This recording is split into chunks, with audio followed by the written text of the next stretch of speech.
Yo, here on this Saturday, I think today the Jordan 10s came out. The Black and Venom joints. I didn't pick those up. I'm not really a fan of the 10s, as y'all already know that. But anyway, yeah, man, here with a mixtape review. This jean jacket new though. That shit fly though. John Connor dropped off Best in the World. Came out of thin air. Like I said, I don't really be on that piff all that much no more. My fucking laptop is acting berserk. I think I got a virus or something. But he dropped off a mixtape, Best in the World. And if y'all familiar with his projects, the one he did with Eminem, all his beats, Jay-Z, used his beats, and now he did it with Kanye beats. The original title was long as shit, you know what I'm saying? But at the end of the day, I was like, wow, that's a long-ass title. He initially called it The Best in the World.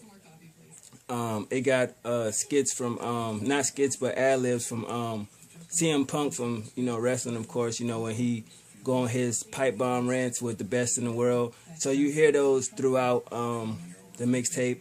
It's basically, you know what I'm saying, a mixtape of him rapping over other people's beats, meaning other people in Kanye West from all his albums, from College Dropout, Late Registration, Graduation.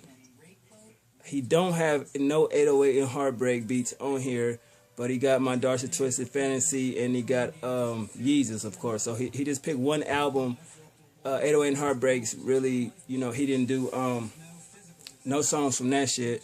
He got DJ Drama, the intro, a mid-tro, and the outro, you know what I mean? So I'm guessing it's the Gangsta Grills. I really didn't, write no notes for it. It just basically, he could spit, he got bars, and he basically put these songs into his own little format, you know what I mean? We got the We Don't Care beat, the Power beat, New Slaves, Barry Bonds, featuring Justin Day, Workout Plan, Flashing Lights, Black Skinheads, Can't Tell Me Nothing, Jesus Walks, Doing My Job. That was a beat Kanye did back in the day. Blame Game, Two Words, Trust Freestyle is another beat Kanye did. Touch the Sky featuring Justin Day. Big Brother, Bound 2, Last Call, of course, you know what I mean? And then DJ Drama outro. Some of the songs that have more meaning, in my personal opinion, all of them do, but the ones that stand out to me is definitely that Blame Game. The version that he did was definitely dope. Of course, he took the whole, first verse, basically was Kanye West words, you know what I mean? But definitely put his own spin on it. Jesus Walks, that was a good segue into, pastors and breaking down certain things. I definitely like that. What was the other one? Workout Plan. That definitely was crazy how he talked about females, bitches, how, they do what they do. New Slaves was definitely a good one. What's another one that I was feeling? Big Brother, I thought that was incredible what he did to it. Last Call, of course. Can't Tell Me Nothing was another one. Flashing Lights stood out. And Black Skinheads and We Don't Care. Those are the ones that stood out to me. But the whole project is dope as hell, man. You can play it from one all the way through, man. And to be honest though, out of all three, and basically he do these mixtapes of he pick artists that he feel are great. You know what I mean? He did the Eminem one, the Jay-Z one, now Kanye. I definitely had to say out of all three of them, I'm going to go with the Eminem one because he picked some beats that I didn't think that he can rap over. And if you heard this series, I don't know if he called it a series, but definitely I'm going to say the Eminem one was definitely like, wow, he picked some crazy beats and spaz on them.